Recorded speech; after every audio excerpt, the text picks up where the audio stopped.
Tako, naslednje vrste nalog so pa bolj z črkami, ne, te tudi imamo radi matematiki. In sicer poenostavljanje. Pa si bomo par primerov izbrali. Mogoče poskusite vi prvo rešiti, si mi dajte na pavzo, pa potem poglejte, če imate prav, a ne. Imamo zdaj a na 1/3 krat a na 2/3 krat a je. Množimo potence z istimi osnovami. To pomeni, da osnovo prepišemo, eksponente seštejemo.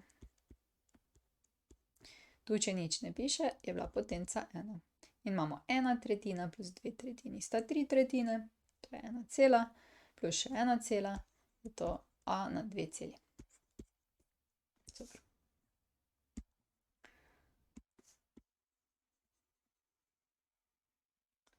Tako. Pa gremo še na kakšno težjo, na primer tole. A na 1/4 krat a na 4/9 in to vse skupaj še na 3 polovice krat a na 1/12. To je štirka, štirka se nekako upira na tej tablici moji, da bi se lepo napisala. Tako. Najprej ima prednost potenciranje, osnovo se prepiše, eksponente pa zmnoži. To je zdaj a na 4/9 krat 3 polovice. A na 1/12. Ok. Zdaj pa imamo a na 1/4 krat. Tole, ko se množi med sabo, lahko malo pokrajšamo, da ne bojo prevelike številke. Bom jaz sicer zdaj z drugo barvo, da ne bo preveč nepregledno. 3 pa 9 se lahko pokrajša. 4 pa 2 se lahko pokrajša.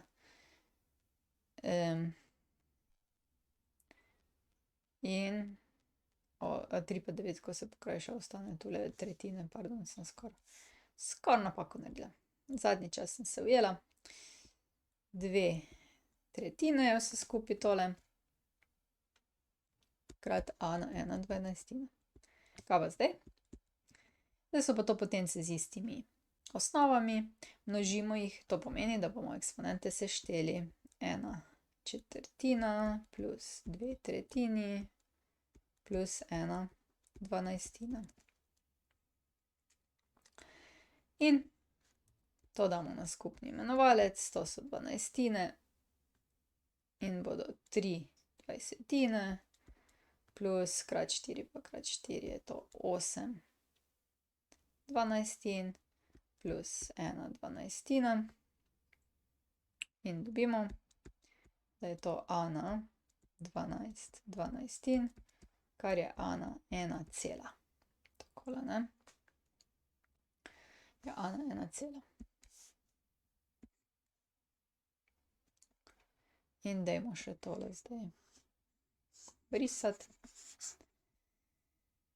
Pa še mogoče tole, ko je mešanica a, b-ja. Tole, samo na hitro vam povem, če bi tole kdo reševal. Vse skupaj morate med sabo pomnožiti, ne, ker je potenca na potenco na potenco. Tukaj, ko je deljenje, morate odštevati potence. In to dobite v bistvu a na 1/2. Je ta koren. Isto tu računalnik vrže tele rezultate, pa včasih so malo mimo, ne. Saj veste, tudi če vi na MATLABu ali kaj je že tista aplikacija računate, vas tudi kar učitelji kdaj pa kdaj dobijo, ne. Pravzaprav se vidi, če računa računalnik ali pa če računa človek. Namreč, če računa računalnik, svojega rezultata ne morete nadzirati. Tudi, ko dobite rezultate, ne veste, ali so smiselni ali ne. Zato zaenkrat so še računalniki zelo uporabni, vendar za tistega, ki že zna kaj tudi peš izračunati, a ne. Okej, dajmo še zdaj tole nalogo, potem pa smo s potencami, z racionalnimi eksponenti bolj kot ne končali. Zdaj, če potenciramo, ne, potem potenciramo vsakega, ne, tako da dobimo a na 2/3 pa b na 2/3. Krat a na 2 pa še na 1/6, pol pomnožimo. to je a na 2 enini, 2 celi, krat 1/6 krat b. In med sabo pomnožimo tudi ta dva ulomka, se pravi 3/4 krat 4/9.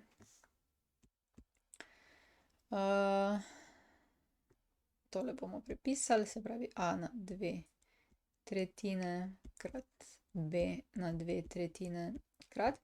Tega pa pokrajšamo in dobimo, da je to a na 1/3 krat. In tudi tole pokrajšamo, 4 pa 4 lahko pokrajšamo, 3 pa 9 lahko pokrajšamo in dobimo b na 1/3. In zdaj pa lahko vzamemo potence z istimi osnovami samo skupaj, ne. To pomeni, da bo zdaj a na 2/3 plus 1/3 in tole se mi zelo dopade, ker je že na skupnem imenovalcu, in b na 2/3 plus 1/3, tudi ta je odlična. In to dobimo a na 1 celo in b na 1 celo, ne. 3/3, to je 1 cela. A krat b, da bojo še strogi matematiki zadovoljni brez teh dodatnih napisov. Pri potence z racionalnim eksponentom so v bistvu samo podaljšek ostalih potenc. Vsa pravila smo v bistvu vzeli takoj že pri potencah z naravnimi števili, potem pa ta pravila vedno veljajo, a ne. Tako da, kar se tiče potenc, je samo na malo morate pisati pa lepo s koraki pa bo šlo. Tako, upam, da vam je kaj koristilo, pa se vidimo v naslednji seriji videov. Prišli smo do konca. Če želite ali morate videti več, si poglejte na moji spletni strani ninarazlaga.si ali pa se naročite na moj YouTube kanal. Se vidimo!